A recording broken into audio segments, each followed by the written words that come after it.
Hey everyone, I'm inviting you along to come for a little Echinacea mini harvest in my backyard today. I've got a few Echinacea plants I started 2 years ago, so they're 2-year-old plants that we're going to harvest.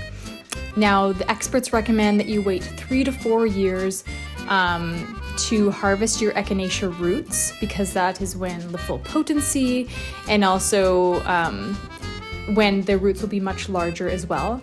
However, I just wanted to experiment and see what they look like, because I've never harvested Echinacea root before. Now, today it is November, so it is overcast and gray and it's a little bit chilly. So bundle up and we'll head outside to the backyard and dig up those plants. Okay, so before we get started, let's collect some tools. These are all tools I've used to harvest plants before, and some I might need today. So I've got a spade, a broad fork, some pruners, and a very sharp hori. But for now, let's just start with the broad fork, since the spade might slice off valuable roots, and let's see where we get to.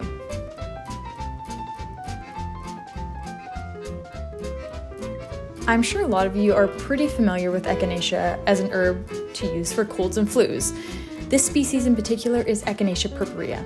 Now, Echinacea as an herb has been harvested commercially in the States for over 100 years, which makes it one of the longest documented histories of large-scale commercial production of any native North American herb, which essentially means that it's easy to grow and quite lucrative, and is now included in dozens of products from lozenges to cough syrups for its immune-stimulating properties.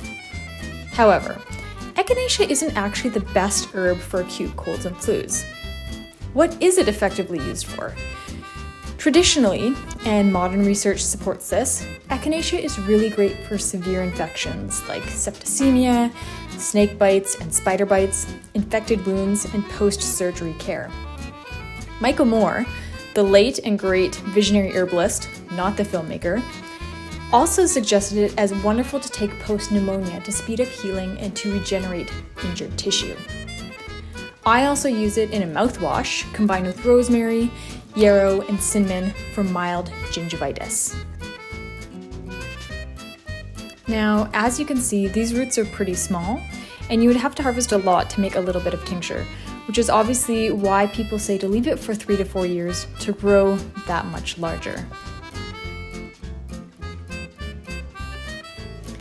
Dr. Nadia Chek is doing some incredible research with Echinacea and has found that it's not just the pharmacological properties in Echinacea that make it so powerful, but the microbiome of the plant, which has to do with the soil and geography of where that Echinacea plant grows, which is fascinating. I will link that video below. So there you have it, my first harvest of some fresh, beautiful Echinacea roots right from my backyard. So the next step will be to let these dry overnight and process them tomorrow.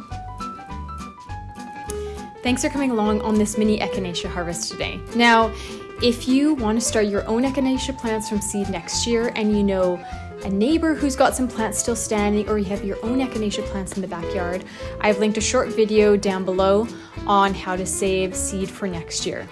I promise it's easier than you think. Until next time, subscribe and leave a comment or questions on Echinacea or anything else herb related, and I'll be happy to respond. See ya.